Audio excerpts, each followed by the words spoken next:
tebe miláčku, jen pro tebe, jen pro tebe. Jsi můj pomeranč, jsi pro mě něco jako hvězda, která mi pořád září v srdci.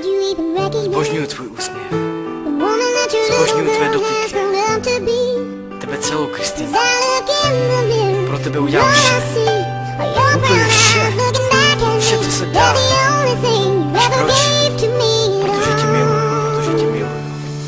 V mém srdci navždy uložena si. Semetrh jsem musel udělat, protože den ode dne cítím stále k tobě víc. Ano, stále víc, prostě to tak je. Ten pocit nechci změnit, nechci ho ztratit. Chci se s tebou mazlit, za ruku se vodit. Tvá nádherná vůně, kterou cítím denně. Teďka je to ve mně, slova jen pro tebe.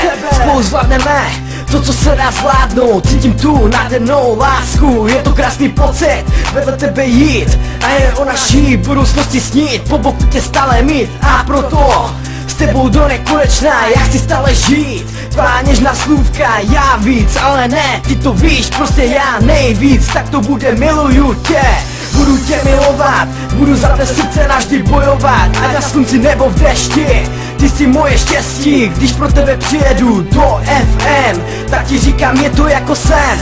Vidět tě, líbat tě, vše kolem toho. Miluju tě, princezno Kristýnko, vyrývám lásku do těchto vět.